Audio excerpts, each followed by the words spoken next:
All right, good morning. It's good to be here. Man, I tell you, we love our numbers, don't we? And it's a good thing because we have got a ton of them. And that's generally a really fantastic thing. But there are times when all those numbers can cause us problems, like when it leads us to create this spaghetti analysis that nobody can follow. Or when it gives us a level of confidence that we have no business having. And there's sometimes when we're just kind of drowning in the sea of data, So what I wanted to do today is kind of throw out a life preserver and try to help us turn all that data into really great analysis. And what I find is really great analysis has kind of 4 key attributes that I think are really important. The first is that it's very focused. Second, actionable. Third, it's manageable. And fourth, it's enlightening. Or for short, fame.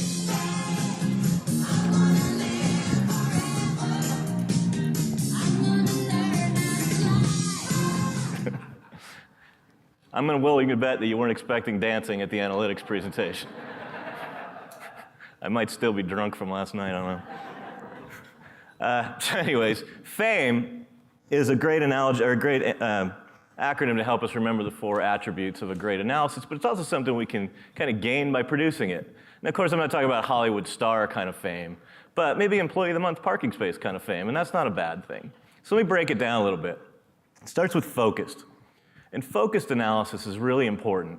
And by this, I mean we should really be able to take all the analysis we put together, and we should be able to put that to our insights and make them kind of succinct and compelling enough that they could be a newspaper headline. Redesign tanks Google conversion. Now, of course, there's going to be a story behind that. There's going to be a lot of support to that. But it should all come together in this really succinct, compelling way that we attract people in and we help people understand the idea. That's very important. And to get to that, we're going to have to do a lot of editing. We're going to have to leave some things on the cutting room floor that are interesting but not ultimately relevant to the main point. And that's very important that we do that. The next is it's got to be actionable. We got to be able to do something with this analysis. So I think every analysis needs to have some very clear, recommendations that come with it. We recommend redesigning the search landing page, to ensure products feature closely match the search terms. Solid recommendations that fit with kind of the overall point. Now, of course, there's got to be support for all those recommendations. We've got to be able to back them all up, but we've got to have people walk away with knowing there's something they can do about it. Next, it's got to be manageable. We've got to be able to take this analysis and turn it into a plan that we can actually execute on. And there can't be so many things in the analysis that by the time we get through executing on them, they're all horribly out of date. So I have this rule, the 30-second rule, I like to say, that we ought to be able to take any analysis we do and summarize it in 30 seconds. We should be able to hit the key points and the key recommendations in 30 seconds. And more importantly, the audience for the analysis should be able to walk away and summarize that analysis in 30 seconds. That doesn't mean the whole analysis is given in 30 seconds. Of course, we're going to take some time to put it together. But people should easily be able to walk away with that in 30 seconds. That's manageable. And then last, and certainly not least, it should be enlightening. Ideally, people hear that analysis and they're like, wow, that's amazing, I can't believe it. Probably kind of a high bar to set. But at the very least, people should be able to walk away and go, wow, I'm really thinking about our business differently, or I'm thinking about this issue differently. Now that I've had a chance to hear this analysis, I really heard something new and interesting that I can use to take forward to make something happen. If we can get to there, we've really achieved something good on the enlightening side. So focused, actionable, manageable, enlightening, those 4 attributes can really help to pull together and create a great analysis. But those alone are not going to take us there. I mean, the reality is that we're going to present this analysis to a diverse group of people who have different educational backgrounds, different work experiences, different cultural backgrounds. And all those backgrounds are going to cause them to hear things a little bit differently. So we have to consider that going into it and make sure that we are presenting our analysis in a clear enough way that people from all sorts of different backgrounds can understand it and can understand what's happening. Otherwise, we start to run into these disconnects and miscommunications that really start to tank the analysis all along. We never want to be in a situation like this cartoon. I kind of love this one. Now, keep in mind that these numbers are only as accurate as the fictitious data, ludicrous assumptions, and wishful thinking they're based upon. And we've all been in those kind of situations, right? And so, to me, the important part here is that the success or failure of an analysis is not only on the analyst. It's also on the audience, the decision makers that are participating in this analysis. So it's very important that we all play a role in making all the analyses that we do successful. And so with that, I want to kind of talk about 11 ways that humans kill good analysis. The first one starts in the beginning. We hire reporters and not analysts. Now, there's nothing wrong with reporters. Reporters are very good. Reporters are able to take large data sets and pull them together in ways that are easy for us to read, and that's very important. But they're just not analysts. They're very different than analysts in the same way that, a pitcher and an outfielder are both baseball players, but they're not interchangeable. You can't have the same person do the same position there. So reporters are very left-brain focused. They're logical, they're sequential, they're rational, they're objective. You might hear that and you go, that sounds like an analyst to me. And that's partially true, but analysts are much more like Sherlock Holmes. Analysts use both sides of their brain. They've got that logical side, absolutely, but they also have this creative side, and the creative side is critically important here. It's the creative side that allows an analyst to pull together and look at all this disparate data and connect the dots and find patterns within that data that others can't find easily.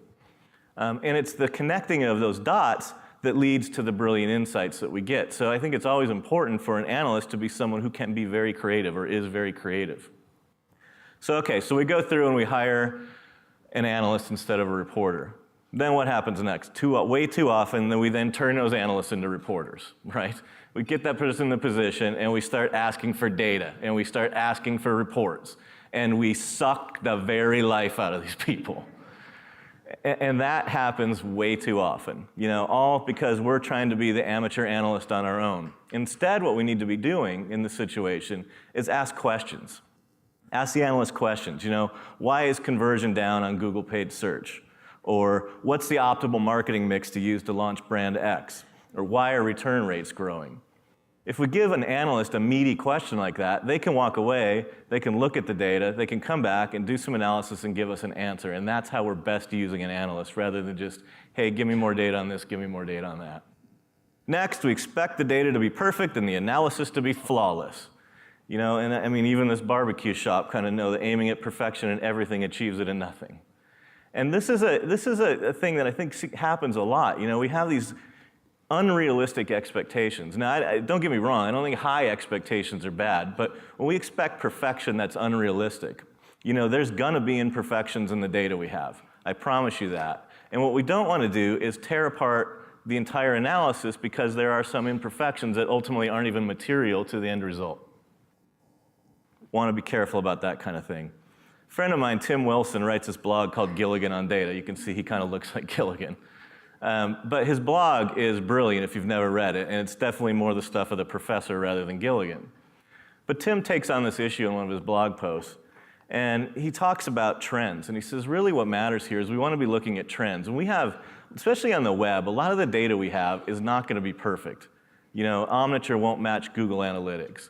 Honestly, if you put the same Omniture tag on the same page in two different spots, you will get different results over time. A little bit, not drastically, but a little bit. But if we look at it in terms of trends, then all those little imperfections kind of fall out because they end up not being that material. So Tim gave this great example in his blog post, this Mark Twain quote: "A man with one watch knows what time it is. A man with two watches is never quite sure." And that's kind of the world we live in, honestly. We are living in this data that's basically a sea of watches. And we're going to have little imperfections. We're going to be off on the time a little bit. But in general, we know what time it is. And so that's all that really matters here. We want to be careful not to expect perfection. Next, we fail to define objectives and state our assumptions. Now, this one happens a lot. This cartoon I kind of love because two people are talking about a tree. One guy's got in mind this big, giant, gnarly tree, and the other guy's thinking Charlie Brown tree. And if they never get beyond that, and they never really say what they're talking about and really define it in both people's heads, then they're never going to really connect on what's going on. And I think when we go into analyses, we really got to be very clear about exactly what it is we're trying to accomplish. Who we're talking about, what, where, why. Why is a big one. Why do we want to know this? What are we trying to do? Both parties, the requester of the analysis, the decision maker, and the analyst need to be very clear about what it is we're trying to do here. And then when the analysis comes back, it's also got to be very clear. What were the assumptions that went into this analysis? Check back on all the objectives that were set at the beginning. Did we meet all those objectives as we went through it? Sounds like kind of basic stuff, but this kind of thing doesn't happen nearly enough in my view, as I've seen things. Very important to get it right. This is one of my favorites. We want numbers for numbers' sake, right? This cartoon I like too. If I'd have known they wanted me to use all this info, I never would have asked for it. And this kind of thing happens all the time. We have a ton of data. And there's an old saying that says you can't manage what you don't measure. And I agree with that saying. I think that's true, but I think there's a follow-on to that, and that is that you can't manage everything that we can measure. So we have to start to look at the data in different ways, and I think break them down into these three components. We have to have our KPIs, then our supporting metrics, and then forensics metrics. KPIs, there should be 5 or 6 of these, and we got to spend a lot of time figuring out what they are, because these are the numbers and the measures that are really driving the business. So let's understand what those are and follow those and pay a lot of attention to those.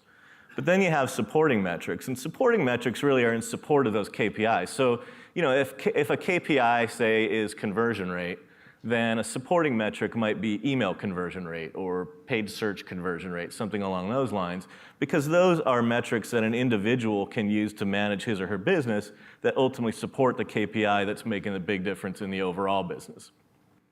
Everything else is forensics metrics. And it's just, to me, it's just what it sounds like CSI. There's all this other stuff out there that we can't be managing all the time, in the same way that we don't, dust our house for fingerprints every day. If somebody breaks into our house, maybe we dust for fingerprints and try to dig in and figure out what exactly happened there. It's kind of the same with all this data we have in our businesses. It's there for us. If there's a problem with a supporting metric or a KPI, then we should be digging into the forensics metrics and finding it. But if all those forensics metrics make them on a dashboard that's some giant sheet of paper with tiny, tiny numbers that gets brought into a business meeting every week, that's not useful. And all it does is cause lack of focus and distraction. So then the other one, we insist on simplicity. Find X. Yeah, it's right there. I'm circling it, This image I found says the right thing. The simplest solutions are often the cleverest. They're also usually wrong. The reality is our businesses are complex, our customers are complex, our websites are complex. There's a lot of complexity going on. We shouldn't think that we can completely measure it with the simplest possible methods. One of my favorite examples of this is this question. You maybe have seen this one. How likely are you to recommend this business? It's the ultimate question for the Net Promoter Score. And if you're not familiar with that, it works like this. You answer that question on an 11-point scale, 0 through 10, and then it gets broken down into 3 components. 0 through 6 are called detractors, 7 and 8 are passives, 9 and 10 are promoters. And the way the calculation works is you get this Net Promoter Score by taking the percentage of promoters minus the percentage of detractors. Very simple, right? Very simple. The problem is the math. It has math problems. You get very large margins of error with this. You're taking an 11-point scale and turning it into a 3-point scale. That starts to cause problems. It's got low precision, low detection of movement. If a massive amount of people that we surveyed went from 0 to 5, that would be significant, right? That would be big movement. But under this measurement method, it wouldn't change a thing, except for the fact you got large margins of error and the score is bouncing around within those. It's got interpretation problems. Just because somebody isn't likely to recommend doesn't mean they're actively detracting. So there's just an interpretation problem there, and it can be not very predictive. It's not just me saying this. The Journal of Marketing looked at this and said, using industries Reichheld cites as exemplars of Net Promoter, the research fails to replicate his assertions regarding the clear superiority of Net Promoter compared with other measures. So he responded to this on his blog. This is Reichheld here. And he said, all we did was quantify this common sense in a way that made sense to business leaders, the target audience for my book. These practical leaders have little interest in advanced statistical methods. And I see stuff like that, I go, man, why do we sometimes get so caught up in the methods for things, And why do we only do it in certain areas? Why would we worry about the statistical methods? In the end, we just want to know that it's right and it works, right? And we don't do this in everything. We don't review all the code on the website to understand exactly what's happening with the code, right? We just want to know that it works. If we go to a restaurant, we don't necessarily need to pull the chef out and ask him about all the ingredients in the secret sauce. We just want to know that it tastes good. So there shouldn't be this, need to understand all the complexity that goes behind it. We need to know it works. There's other methods that are very complex that kind of get at the same thing. The American Customer Satisfaction Index is another way to get this type of data. And it was developed by an economist, this guy Klaus Fernell, brilliant economist. And the basis for the American Customer Satisfaction Index is a partial least square regression analysis. It's very complicated. I have no idea how that's calculated. But here's the thing, you can take something very complex and analysis method to look at something very complex, customers and their satisfaction, and turn it into something very simple in a way of expression. It's a customer satisfaction score. And the way this method works is really nice too. It creates a model that lives up to the principles of FAME. On the left side of this model, you have a breakdown of areas that are very actionable, things we can work on, content, functionality, look and feel. Those are places we can really focus. It's manageable. It's easy to figure out what's going on. And then it's predictive. It tells us what's going to happen in the future based on that because it's a predictive model. All this complex math behind it can give us a prediction of what's going to happen based on where people are at. So there's a lot more value in that we can take forward. It's very complex behind the scenes, but pretty easy to understand here, and causal. And that's important. I think another area we get ourselves into trouble is around correlations. So correlations are something that are easy to understand, but can be misleading. And I'll give you an example. Imagine that we have a ton of data that shows that sleeping with your shoes on is highly correlated with headaches. And not only is it highly correlated, it's sequential. So the sleeping with shoes happened first, and then the headache happens. And so you look at that and you go, geez, well, there you go. The sleeping with shoes on must cause headaches. It's highly correlated. One happens before the other, clearly causal, right?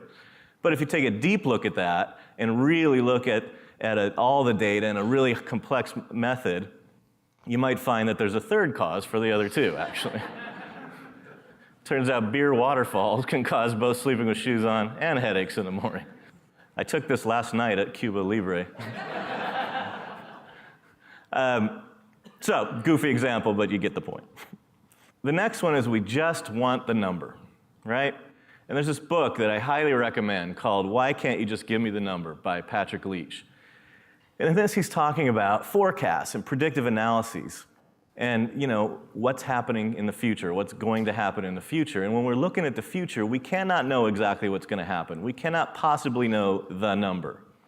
He talks a lot about the fact that we need to get comfortable with probabilities and ranges. And we have these in our lives in other cases, the weathermen, right? The weather guys give us probabilities and ranges all the time. And yeah, they're goofy guys, but these guys are scientists many times. They're meteorologists, and they take very complex statistical measures over a lot of data to try to understand what's going to happen. But they know they cannot tell us exactly what's going to happen with the weather tomorrow. It's the future. They can't predict it with certainty. So what do? They give us the best they can, which is ranges, a high and a low. They give us percentages, 20% chance of rain. That's a probability. And that's useful to us because we can plan contingencies. If we have a picnic we're planning tomorrow, and we know there's a 20% chance of rain, that's good. We can have an alternative plan in case it rains. And the same thing needs to happen in our businesses. We need to understand what the likelihood of something happening, what business is going to be next week or next month. It's not going to be a specific number. It's a likelihood that'll be within a range. And that's important for us to know. Another area we get in trouble is averages. So this is another great book, The Flaw of Averages by Sam Savage. And he said, plans based on average assumptions are wrong on average. And I think he makes a lot of really good points in the book about when averages are appropriate and when they're not. And he gives a great illustration of it early in the book. And he says, imagine you're measuring this drunk guy and he's walking down the street, he's swerving all over the place. In the middle of the road, his average position, the state of the drunk, is alive. But the average state of the drunk is dead, right? Because his average position is a safe place. It's in the center, but in this case, variances make a huge difference. He squares off the center a little bit, and it's a big problem. So when we're thinking about averages or any measure of center in the business, we need to think about whether that's an accurate representation of what's happening, and it really tells us what's going on.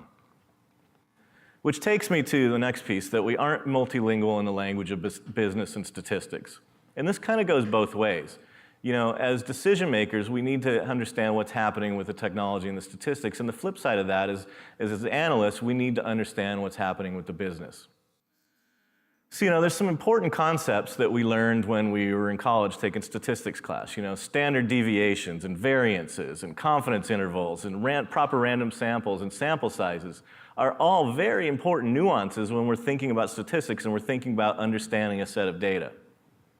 And when we took our statistics classes, we really understood these. But I think all too often, as years go by, we kind of remember that you can believe the numbers. But we forget all these nuances that make all the difference in the world. You never want to be in this situation. We need to determine the sample size for the product test. So how confident and precise do you want the results to be? Well, I want to be 100% confident, of course. Okay, within which margin of error? Would you need a very big sample to get a decent precision if you want 100% certainty? Well, we can only afford a sample of 1. So no worries, we'll be 100% confident with 100% margin of error. Piece of cake. Don't want to be in that situation. We want to understand. And I was just recently in a situation where someone was presenting an analysis of a sample of 100 customers. And you can't really rely a lot on that. That's way too small of a sample. And by the way, it wasn't collected in a random manner. So those kind of things, the number's meaningless. It was a pointless waste of time to be in the discussion about that. So I think baseball has done more to screw up our understanding of numbers than maybe anything else. I love baseball. I like to watch it. I can't stand listening to baseball announcers mangle statistics, which they do on a regular basis. And I worry sometimes that way too many of us hear some of these sports statistics and we start to think that applies or means anything, honestly, even in our business. So I'll give you one example. This kind of thing happens all the time. Tigers choke down the stretch. Tigers have lost 11 of the last 13 games. You ever wonder why they choose weird numbers like that? Why isn't it out of 10 games or 20 games or 50 games? 11 out of 13. And the answer to that, of course, is because that's the selection that fit the narrative, not because that really means something. And that happens all the time. I'll give you another example. If I flip a coin 10 times, how many times is it going to be heads? The real answer is, I don't know. 10's a very small sample set. If I flip it 1,000 times, we can say it's going to be heads about 500 times.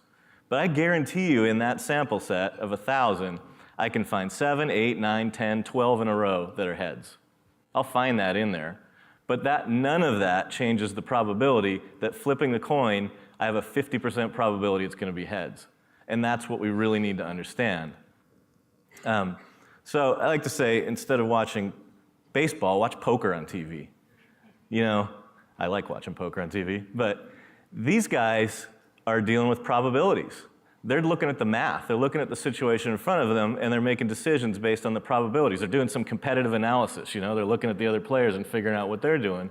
But it's all about the math, and they understand that if there's an 80% say probability of winning, they'll make the bet. But you know what? The 20% will happen sometimes, but they're okay with that because they know they're in regular process. They're betting on the odds and they're betting on the high probabilities, and over time that'll work out. So important to think of it that way. If you must watch baseball, then I'd say read Moneyball. The movie's good, but don't watch a movie, read the book. In this case, the book goes into a lot of the analysis behind the numbers and how Oakland A's were very successful by looking at numbers differently than anybody else was and looking at them in the correct way. So that's a great book to read. Next thing is, analysts really do need to understand the language of what's happening with the decision makers in the business. Understand the language they use. Understand the decisions and the crossroads in front of them. Because if we understand that as an analyst, then we can talk back in the analysis and in the presentation analysis in a way that makes sense to people. We don't want to be in the situation where we're standing up there with a bunch of statistical gobbledygook and nobody follows it, nobody understands it, and the analysis, therefore, was a failure. Next, as we expect, answers immediately, right? We live in this world where we have all this data and we have real-time data, and just because we can get data immediately doesn't mean that we should. Here's my favorite example of this. I was on the road a while back, and I'm in my hotel room, and I turn on CNN, and they come on with breaking news.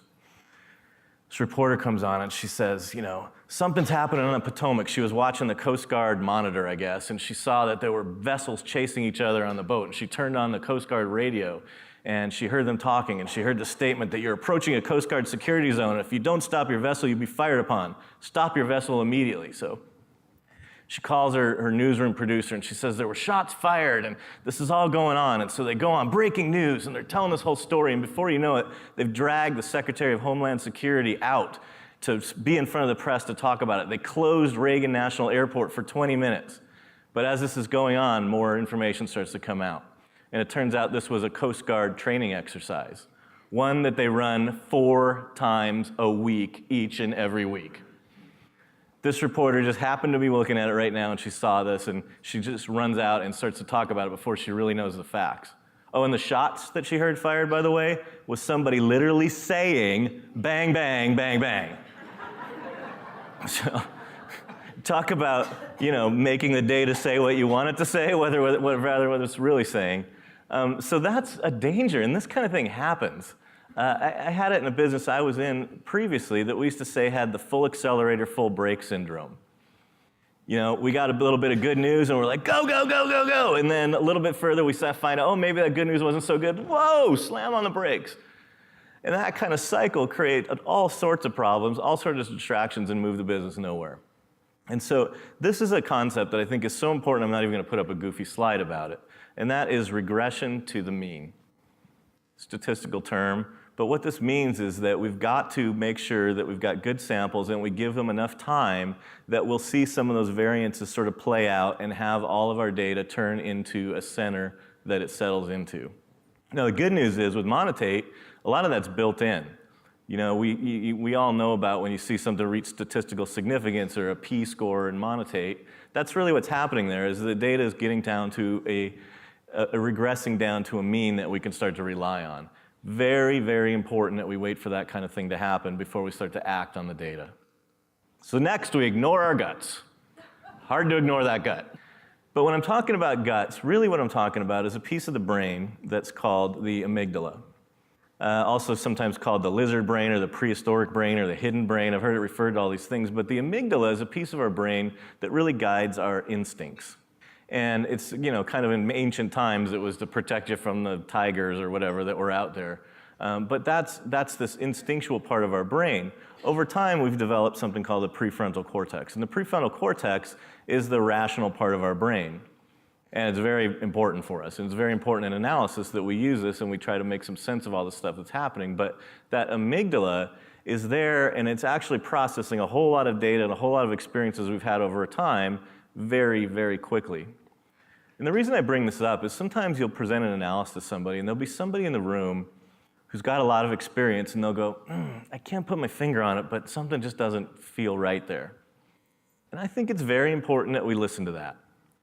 That is not always right. That instinct is not always right, but a whole lot of the time it is right, and it's worth a double check. It's worth going back and thinking about again, how do we really go through this? Do we miss anything? I've seen many times where it turns out there is something to that. So very important to listen to that and not to ignore the gut. A couple great books on this kind of topic too. Blink by Malcolm Gladwell, How We Decide by Jonah Lehrer, Thinking Fast and Slow by Daniel Kahneman. All really good books that kind of hit on this topic and talk about how people think and how we make very quick decisions, or how we make decisions really at all. The Jonah Lehrer book there is really, really fantastic to talk about all the different ways that decisions happen. Anyone in our business should know this kind of stuff. It's very useful to know. So then, last but not least, for sure, we blow the presentation. We spend all this time getting the analysis right, and then it all falls apart in the presentation. There's this little-known Einstein theory that really great analysis plus really poor presentation equals really crappy analysis. And this is where it's just so sad that it happens. It's heartbreaking. And I'm not talking about just presentations, but written analysis, presentations, both can have the same problem here. You ever been to a presentation like this where, the guy turns around and reads a paragraph off the screen? Snooze fest, right? You're out pretty quick. Or how about this? Somebody puts up a chart like this, and they talk about one number on it, and if you're lucky, they circled the number, but oftentimes they don't. Oftentimes you get something like this. Here's my spreadsheet. We don't want to be in that situation. Never want to put that in front of people. It's hard to follow. How about a chart like this one? What blew my mind is this is The Economist magazine. This is a chart they put up. How do you read that? Pie charts, bane of my existence and many times. You get a chart like this, really, how do you get meaning out of that? You know, what are you supposed to do with that? So how does this kind of stuff happen?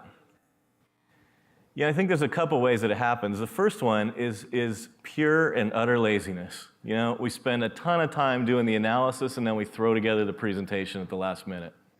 And that does such a disservice to the whole thing. The other thing I think we have to remember, though, is that we spend all this time with this data. We are way more intimate with the data than our audience ever will be. Spend 40 hours on it and they're seeing it for the first time. We have to really kind of hold the audience's hand. We have to walk people through it step by step by step to help them understand what it is we're looking at. Even a chart like this can be too much. I think it's better to go one data point at a time. Show one data point. Here's what's happening with it. Here's a trend line. Now we can understand a little bit there. Now let's give a comparative point. When you walk step by step like that through it, you're bringing the audience in. The audience is being centered on exactly what's happening. And if we're able to do that, then they can follow. Then they're not spending all their time following and not then for listening to the insights that are being provided. And I think that kind of thing happens way too often, so much better to take our time and walk through it. Pie charts. Again, my friend Tim, he did a great blog post on this. He said with pie charts, really, they're not effective if you have any more than 2 or 3 data points in them. You know, once you start putting your labels off to the side and matching up colors and someone's got to match back and forth, it's very, very hard to follow.